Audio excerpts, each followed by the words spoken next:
BestPass provides back office automation software and tow management solutions for commercial fleets of all sizes.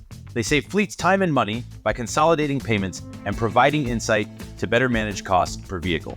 Founded in 2001 by truckers for truckers, BestPass is a trusted partner on the road and in the back office.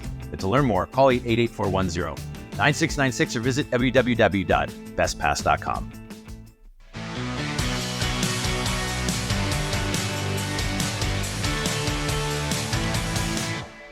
Welcome to Taking the Higher Road, a DriverReach and FreightWaves production. I'm your host, Jeremy Reymer, founder and CEO of DriverReach, a modern recruiting and compliance management solution. On this show, I interview industry experts and thought leaders who bring their insights to the driver lifecycle as we discuss the industry's greatest challenges, driver recruiting, retention, and compliance.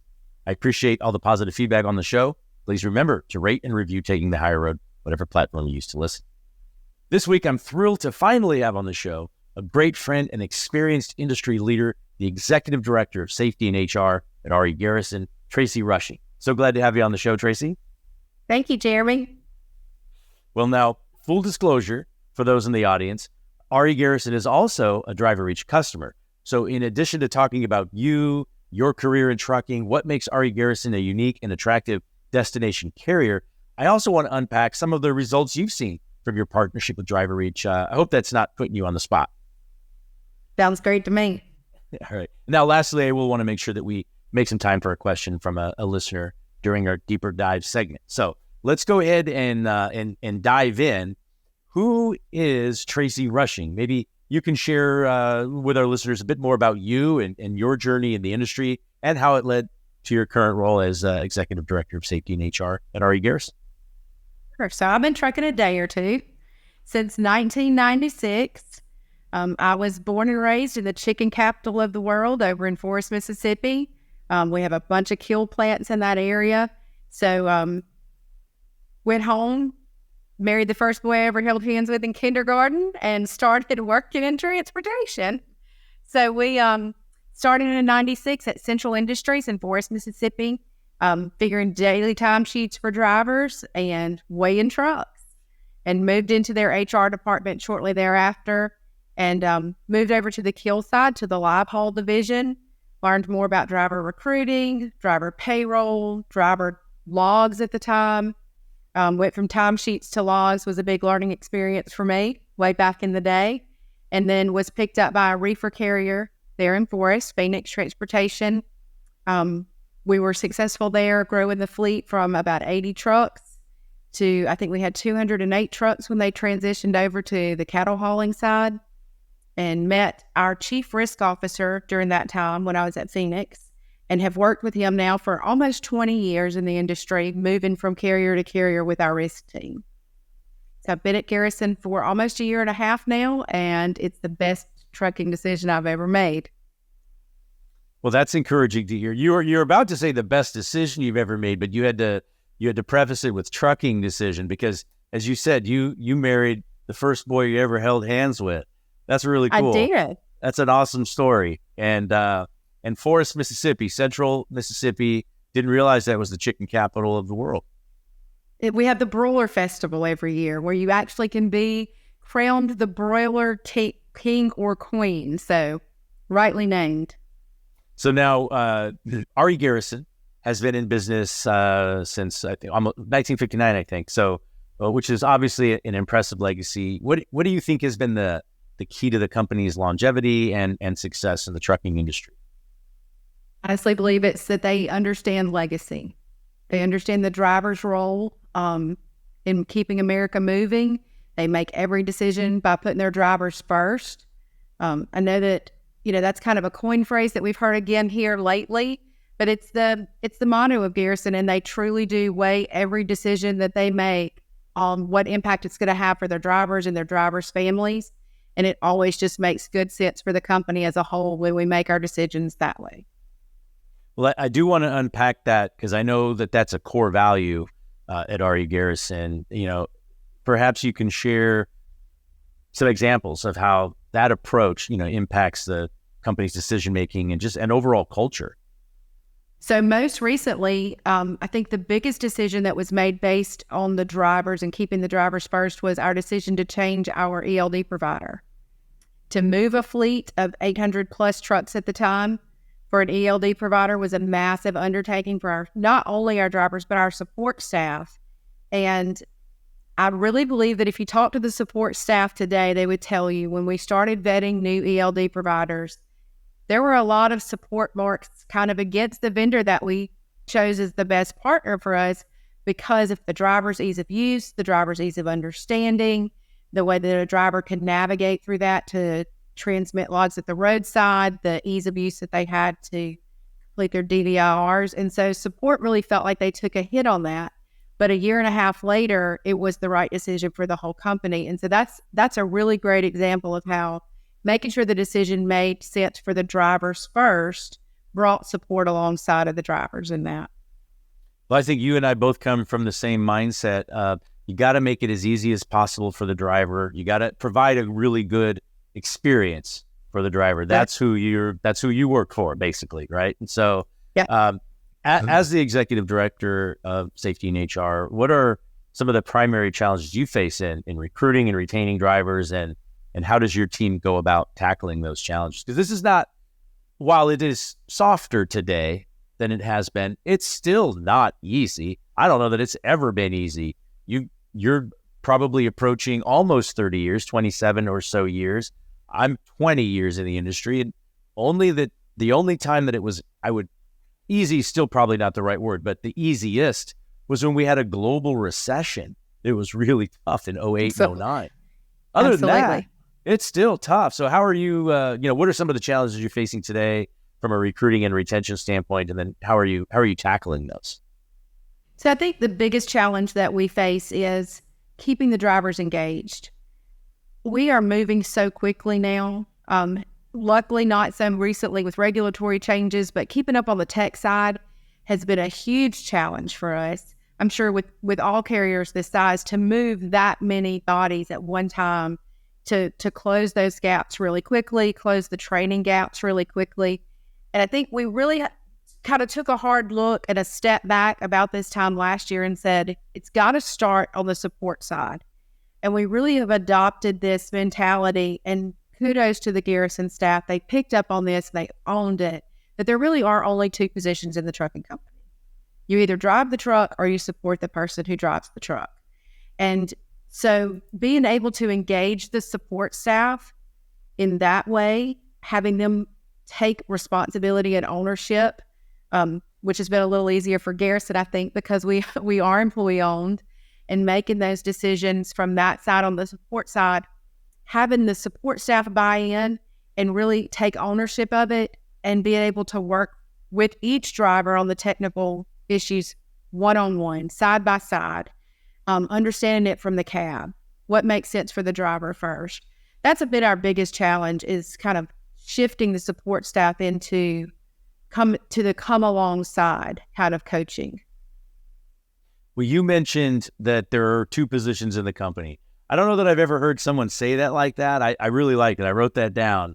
You either drive for the company or you support the driver for the company. And I love that. And I didn't realize that RE Garrison was employee owned. And I've had a couple of conversations with some other guests who also are employee owned. And I do think if that is achievable, I think it, and under the right circumstances, you've got the right people, they're vested, they're all rowing in the same direction, and there's some heightened accountability and return for those who are a part of it. So that's exciting, and it's encouraging to hear. It gives you something to wake up to. Yeah, just since 2019. So our ESOP is pretty new, so it's really exciting still, and we're learning a lot. But having that kind of ownership mentality kind of take root and grow has been exciting for this last year. And the fact that it's employee owned, and so the drivers feel more rooted and grounded and invested with the support team, has made a big difference for us. Well, and maybe that will play into this next question about driver satisfaction and reducing turnover, because in your experience, I'm just curious, what are some effective strategies? Let's maybe set the ESOP aside for a minute. What are some effective strategies for maintaining high driver satisfaction, reducing turnover in the industry? And then to add ESOP back into that probably has helped to some degree. Would you say? Absolutely.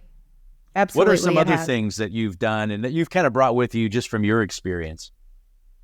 So the biggest thing that I think we've done for retention in the last year and a half is we've adopted the Crown Driver program, which is specific to Garrison. It's a 2-year path to what we consider to be career success. It moves our drivers from just an operator, and I say just an operator carefully. It gives them an elevated level of responsibility within the company, because once they've achieved that Crown Driver status, their truck's marked as a Crown Driver, their wearables are Crown Driver, but they're also our trainers. They are our driver council members. They are our truck driving championship participants. They're our legacy leaders. Those drivers jump out ahead and really come alongside the new operators that we bring on. And they self-coach, self-teach these newer drivers. And I think that has been a key to us from an engagement standpoint, is not just having the coaching come from a non-driver. I don't drive a truck. I don't make widgets. I just support the people who drive the truck. So putting those people out front and letting them set the pace has been key to elevating our employee engagement. And it's really excited the support staff to see the drivers like just bloom and blossom in that. And they're really excited about their training program, and they've been very excited this last year about their driver council. So we get many, many calls a day going, how many days do I have left? How many points do I have?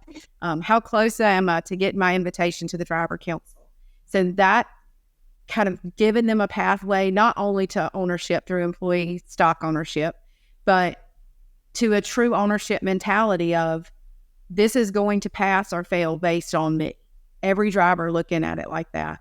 And then just, how safe are we? Are we operating safely? The drivers take the responsibility for that. If they see a driver at a customer not doing the safe, right thing, then they jump out of that truck and say, let me help you. Let me show. We see them on the camera. Like, let me help you. Let me show you. That was some of the funniest times we have in support, is when you get a coachable event and it's the wrong driver in the camera. So then you're like, what's that? And he's like, I'm helping him out. I'm teaching him how to, navigate the backing turn at this particular DC today. It was tricky for me. I'm going to pass that on. So that's really exciting for us. Yeah. Well, that's a lot there. So engagement, empowerment, really, you're providing an opportunity for them. They embrace it. And that's before they even have a stake in the company necessarily. So that's really cool.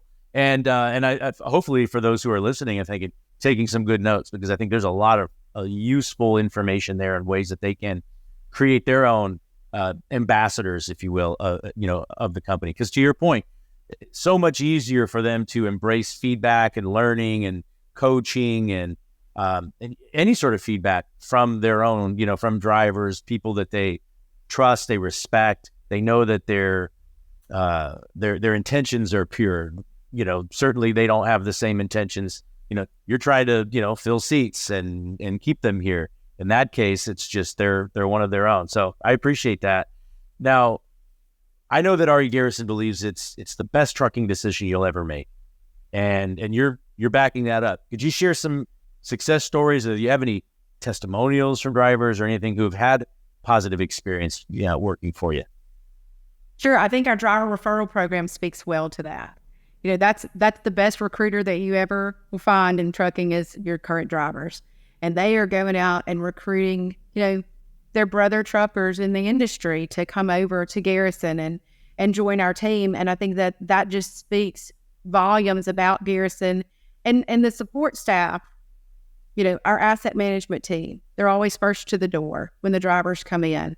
Our driver facilities, I believe, make us a destination for our drivers. And we hear them say, it's like coming home.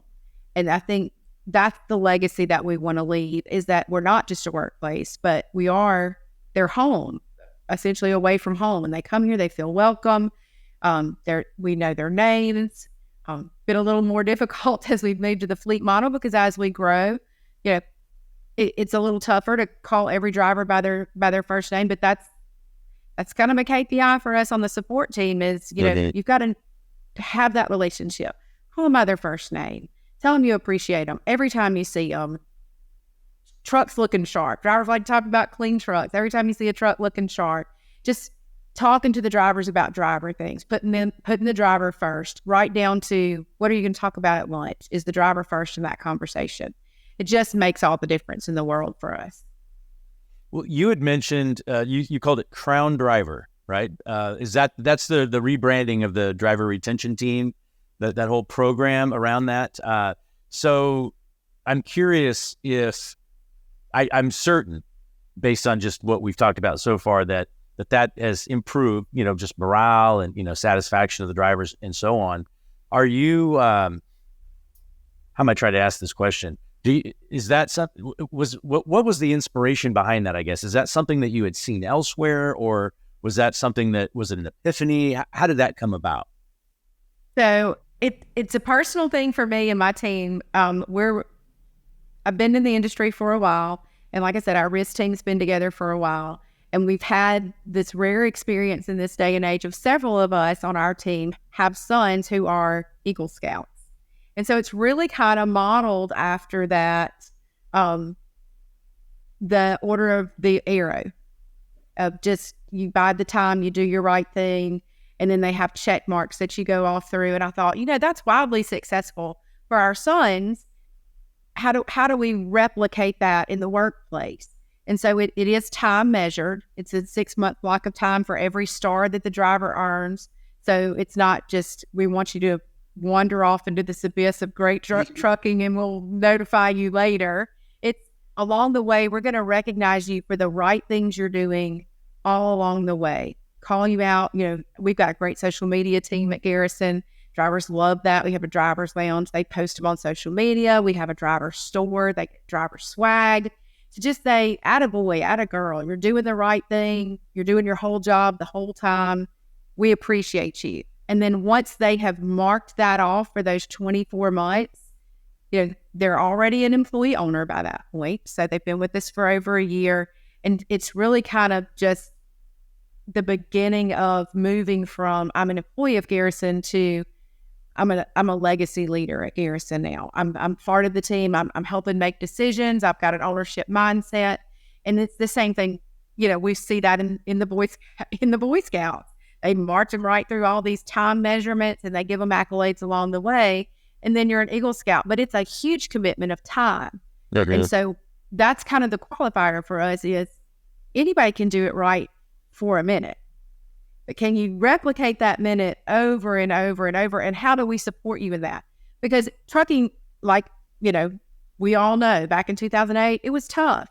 Mm-hmm. And it's been tough in these few months coming really out of kind of the COVID conundrum, as we call it. But, coming out of that, it's been tough for these drivers to kind of navigate and not have those set expectations. Like, it's been hard for them to set expectations on what are my revenue goals? Well, freight looked a little different lately. And what's my miles goals? That's looked a little different lately. So having the support staff ready to come alongside of them and say, for the next 6 months, let's set this as our goal. We're going to keep our seven kept promises indicators. We're going to do the safe things, but let's set this goal for 6 months. And then having a support person who's dedicated to that driver or that fleet of drivers, having that daily contact every single day. How was your morning? How was your afternoon?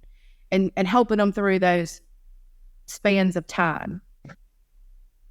Well, that's a fantastic answer. And by the way, I know that we talked about this before. You and I have talked about this separately, that you made a comment once in a conversation that we had about RE Garrison being a destination carrier, a destination employer. I know you'd shared, you have a wait list of applicants just eager to work for you. Not a lot of people can say that. Now, again, I know it's softer today, but still, I'm having conversations with people all the time, and I'm not hearing that. That says a lot. What do you think are the main reasons that drivers are drawn to RE Garrison? I assume they're hearing some of this, they're experiencing some of this out there. I believe that it's our current drivers.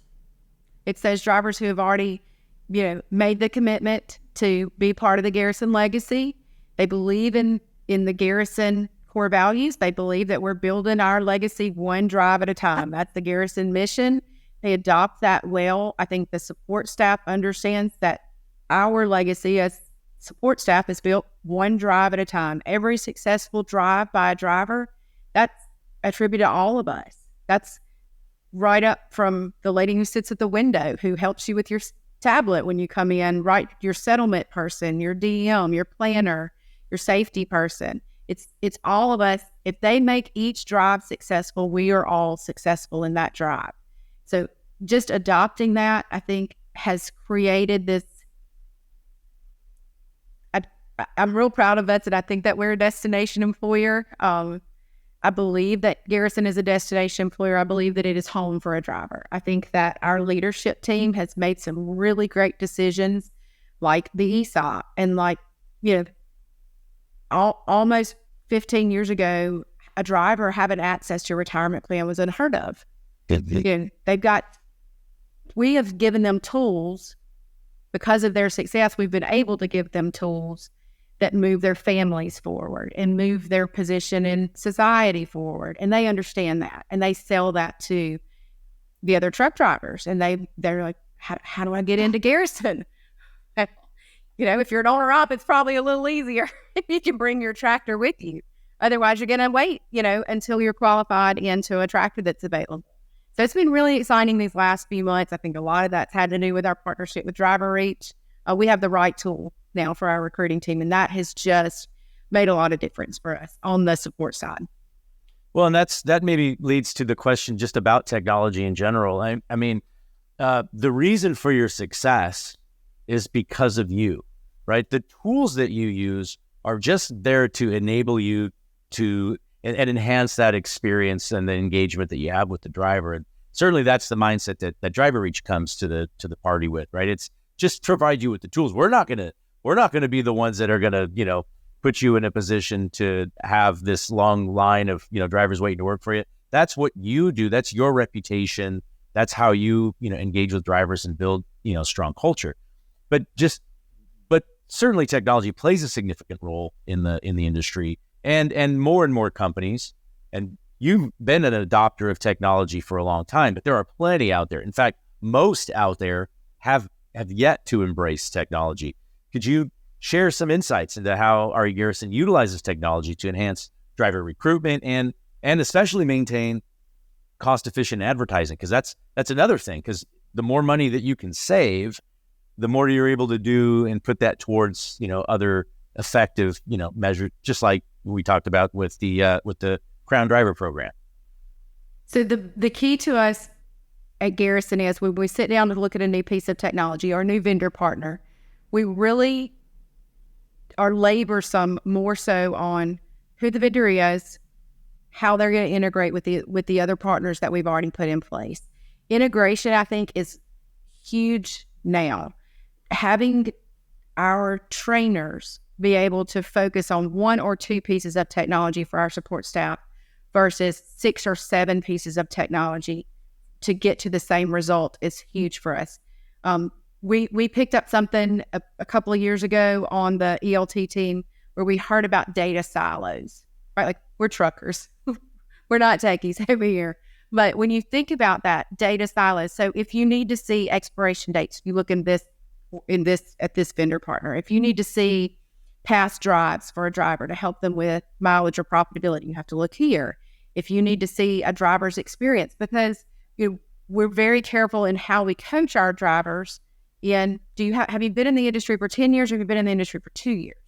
Those are a place where we could look to DriverReach to help us close that.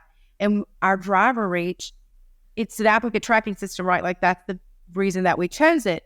But it's a huge conduit for communication in all of our support teams. Our driver managers reference it now. They go and say, how am I going to coach this driver? Oh, well, he's been in, pulling a reefer for 12 years. I'm going to coach him a little different than I'm going to coach the guy who this is the first time he's ever pulled a reefer. And we've just, instead of you having to get up from your desk, go out to the recruiting office and say, can you look up this driver and tell me what their application says? It's right there in front of them. They're tracking their expiration dates. They're tracking their past employment in there. Drivers are keeping us up to date on things like that because they love the messaging aspect of it. And sometimes Tracy's computer's a little different. I don't have all the pop-up messages, But so they'll send me snippets of these messages where the drivers they learn that technology, they're comfortable with it, and they continue to communicate with us through that. They closing those communication gaps, breaking those data silos, sharing that information across all the support teams from 1 or 2 vendor partners versus 5 or 6. It's helped us manage our spending for just training dollars and time. It's helped us with driver use, what they're familiar with. Lots of them, they continue to use these avenues. So especially with the ELD partner, you're well integrated with our ELD partner, and that makes it easy as we don't have to re-enter all the driver information into every single piece. Just the driver enters it when they apply, and it just takes it where it's supposed to go. Yeah. Well, first of all, integrations are really important. It's better when you have best in class, a number of different companies that are maybe really good at what they do, technology is at a place today where integrations should work almost seamlessly. Like it should be super simple for you. And that's an advantage that we have with some of the vendors that I know you work with, that we partner with really well. That certainly does make it a lot easier, and you get all the benefits of them being really good at what they do. I do have one more question before we have to go, and that is, this is a deeper dive question. This is a question from one of our listeners, and I don't know if maybe it sounds like it could be out of frustration, but how can we get younger drivers interested in the industry? Not sure what your qualifications are for answering that question, but I am curious. Have you been here for a long time in the industry? What do you think we could do to get younger drivers interested in truck? I strongly support those CDL programs, those entry-level driver training programs. We partner with a local community college here in our area. We have an apprenticeship program at Garrison that is not the same as the FMCSA's apprenticeship program, because we've been a little reluctant with the lower age. We hope to come along, but right now we are sticking with our qualified driver age. But we do have an apprenticeship program, and being able to educate a new driver into the industry to say, this is a career path for you. This is not job 101, job 102. This is a career path for you. And we want to invest in your education. Lifelong learning is a core value for Garrison. Showing them on the front end, these younger drivers really want the career. It's what we're hearing more and more now is they want to start somewhere and end somewhere, which I think it just lends itself well to Garrison, because we are an ESOP, and we do have, retirement options for our drivers from day one employment. So I think the key with younger drivers is being able to expose them early to a career path and not just a job. Well, Tracy, thank you so much for joining us today. I'm grateful for our relationship and certainly appreciate your commitment and dedication to the industry. Thanks, Jeremy. And thanks for joining me for another episode of Taking the Higher Road, and for spreading the word to your industry peers. We really appreciate it. And remember, you could submit any questions or comments, including those which may appear on upcoming deeper dive segments, at podcast@driverreach.com. And don't forget to rate and review Taking the Higher Road, whatever platform you use to listen. Until next time, thank you for taking the higher road.